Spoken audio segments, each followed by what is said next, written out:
Sejam muito bem-vindos ao nosso canal. Aqui trazemos informações de fundos imobiliários, ações no Brasil e no exterior. E no vídeo de hoje vamos trazer o HGCR11, o fundo de recebíveis imobiliários da CSHG, que está passando por um processo de venda de toda a sua carteira de fundos imobiliários para a pátria. Vamos avaliar os principais resultados desse fundo, ver como é que ele está se comportando, inclusive comparar ele com essa nova gestora dos fundos. E se o vídeo ajudar em seus estudos, fique à vontade para curtir, compartilhar e se inscrever em nosso canal.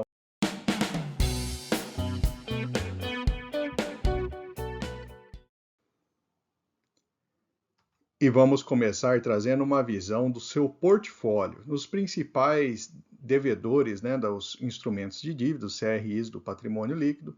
A Almeida Júnior é responsável por 10% do patrimônio, Ela é a devedora do Shopping Joinville, Shopping Participações, juros IPCA mais 7,5% e CDI mais 3,8%.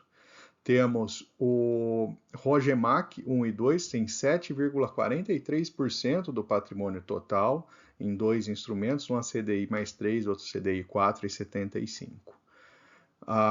O Grupo Pão de Açúcar, então é responsável por 6,3%, por meio do Fundo Imobiliário Artemis 2022. Temos o Cota, Cota Empreendimentos, que responde por 4,7% do patrimônio do fundo e 3,98% no JFL Lorena, o devedor a Casa dos IPs Limitada. Juro IPCA mais 9,2%. Essa é uma visão geral dos principais devedores, os principais CRIs que fazem parte do patrimônio líquido do fundo. Mais à frente a gente vai ver agora uma revisão resumida disso daí, dos principais pontos a respeito do seu portfólio. O fundo possui uma distribuição geográfica concentrada, principalmente 53% na região metropolitana de São Paulo, então tem uma concentração na Grande São Paulo, que é um certo nível de concentração das garantias. O LTV, que é o percentual das garantias em relação ao valor devido, a 37% está na faixa entre 60% e 80%, o restante mais baixo. 61% dos CRIs estão indexados a IPCA mais 7,7% na média e 38%, quase 39% a CDI mais 3,6%. O duration dos CRIs de inflação é um pouco maior, e a média de 4,13%. O fundo tem feito uma movimentação na sua carteira nos últimos meses, a gente percebe um aumento ali de instrumentos indexados à inflação. Nesse momento de inflação mais baixa, taxa de juros alta, o fundo está se posicionando a favor aí de instrumentos de inflação, pensando um pouco mais lá na frente. Os setores, 38% na área de logística e 39% no varejo, então esses são os principais setores, 19% residencial. A classificação de riscos, então a gente tem aí toda uma régua de riscos, chama atenção aí 44%, na categoria BBB ou BBB menos ou BBB, então é uma categoria de taxa de risco um pouco maior, Vamos ter uma visão rápida, então, da participação dos resultados, Então, o fundo possui 45 CRIs, que responde por 86% dos ativos do fundo, 61% no IPCA e 39% no CDI. Esse conjunto de ativos responde por 90% do resultado financeiro do fundo. E temos 10 fundos imobiliários que respondem por 13% dos ativos, o restante é a liquidez, sendo que a maior parte dele, os 55%, está no SPVJ11, 8% no Game 11 e 6% no Canip 11. Esses fundos completam aí o resultado, 9,8% do resultado total. Bom, temos aqui o detalhamento da composição do resultado. O fundo apresenta uma receita aí de 15 milhões no último mês, tendo um resultado de 14.900. Então, o fundo tem essa característica aí, né, um resultado bastante forte e importante no mês. Esse é o gráfico de distribuição, né? Então a gente percebe de julho a outubro, né, a gente tem uma parcela significativa indexada à inflação, e nesse momento aí, né, a gente observa que a correção, né, da inflação ela cai bastante, levando o resultado para baixo do fundo, né? Mas não é um resultado ruim de maneira geral, né?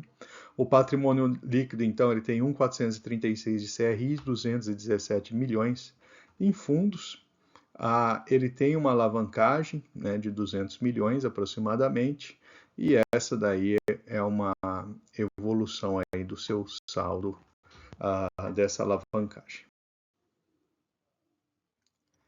Temos aqui o histórico de rentabilidade, então a gente tem a cota patrimonial e a cota de mercado ajustada, ambos aí levando a um resultado maior do que o CDI. Lógico que esse valor ele leva em conta as distribuições que foram feitas ao longo do período todo.